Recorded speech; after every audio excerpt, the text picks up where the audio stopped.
जो भी positive impact था उससे वो बाहर नहीं निकल पाए और वो उस अलग को आगे जलाते ही चले गए। और इसका सबसे बड़ा उदाहरण हमारे विशाल सर हैं। आप यूट्यूब पर इनका नाम जो नहीं जानते हो बस लिख कर देख लें और आपको पता चल जाएगा कि ये कैसे सेलिब्रिटी है। और दूसरी बात की शिक्षा की बात की जाए तो शिक्षा का जो सबसे बड़ा लक्ष्य है, जैसा कि विशाल सर ने भी बताया कि इंसान बनाना, इस इंसान बनाने के जो प्रोसेस में जो सबसे बड़ा रोल है उसमें अभिभावक का भी बहुत बड़ा रोल है। और हमारा जो बिहार खासकर उसमें एक सबसे बड़ी जो कमजोरी जो मैं बचपन में भी झेला हूँ और आज भी जब आता हूँ तो बात करके मुझे एहसास होता है,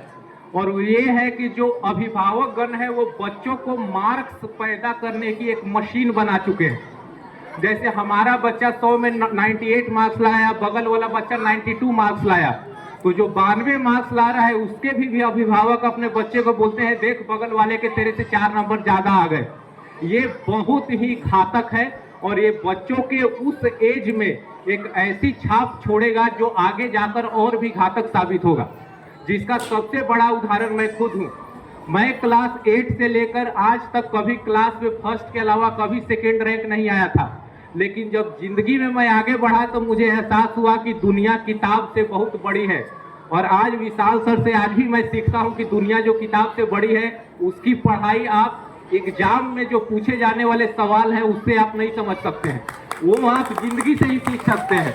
इसलिए आप बच्चों को सिखाएं कि ठीक है तुम कोशिश करो, तुम 100 में 100 मार्क्स लाओ, लेकिन तुम खेलो भी, तुम अपने सेहत का भी ख्याल रखो, तुम दया करना भी सीखो, तुमसे कोई आगे बढ़ रहा है तो उससे जिलसी मत करो, उससे जलन मत करो, उससे ईर्ष्या मत करो, तुम उससे सीखो, तुम उसको एक रोल मॉडल बनाओ। और उससे भी ज्यादा जरूरी है कि जिंदगी में जो भी बहुत बड़े बड़े काम हुए, जैसे एरोप्लेन बना, मोबाइल बना या कोई भी बहुत बड़ा आविष्कार हुआ, वो कोई एक इंसान ने नहीं किया है, वो 100 लोग, 200 लोग, 500 लोग एक टीम वर्क करके काम करते हैं। तो अगर आप अपने बच्चों को जलन करना सिखाएंगे, तुलना करना सिखाएंगे, हमेशा दूसरों से आगे बढ़ना सिखाएंगे, तो वो फिर टीम में कैसे काम करेगा। इसलिए जब भी क्रिकेट का मैच होता है तो कोई बॉलर है, कोई बैटर है, कोई कैप्टन है, हर कोई खुद को कैप्टन समझने लगे, हर कोई अपना रोल को अच्छे से न समझ पाए। बॉलर ये सोचने लगे कि मैं बैटर नहीं बना, बैटर ये सोचने लगे कि मैं बॉलर नहीं बना, तो इंडिया कैसे जीतेगी।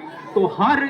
बच्चे के अंदर एक काबिलियत है जो हो सकता है कि वो काबिलियत मार्क्स में न दिखाई दे। जैसे तारे जमीन पर मूवी में उस बच्चे के अंदर जो काबिलियत थी वो दुनिया के किसी एग्जाम में दिखाई नहीं दे पाती। तो हमें जरूरत है कि हम इस समाज में इतने सक्षम बने और ऐसा एक सोसाइटी क्रिएट करें कि हर प्रकार के बच्चे के अंदर जो भी टैलेंट है, जो उसके एग्जाम और मार्क्स से परे है, जैसे कि खेल, जैसे कि कला, जैसे कि सिंगिंग, डांसिंग, पेंटिंग, जैसे नन्हे मुन्ने बच्चे अभी इतने अच्छा डांस किए, इतने अच्छा गायन किए, अगर कल को उनको 100 में किसी को थोड़े कम मार्क्स आ गए तो क्या हम उन्हें डांट कर उन्हें छोटा करेंगे या हम उन्हें बताएंगे कि चलो पढ़ाई के अलावा भी तुम्हारे अंदर ये टैलेंट है, तुम इसमें भी आगे जाना। तो इसमें भी है जो समाज है, जो अभिभावक, हमको बहुत कुछ करने की जरूरत है। और ज्यादातर लोग बिहार से, चूंकि हम लोग जैसे लोअर मिडिल क्लास से आते हैं, पुअर फैमिली से आते हैं, तो हमें ये समझ में आता है कि हाँ पैसे की जरूरत तो है,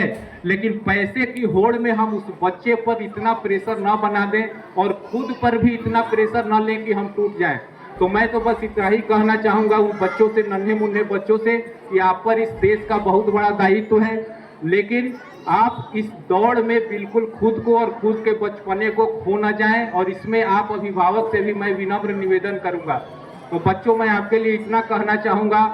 कि नैराश्य नद में डूबते निज राष्ट्र की तुम आस हो, कोई अलौकिक शक्ति हो, अभिव्यक्ति हो, विश्वास हो,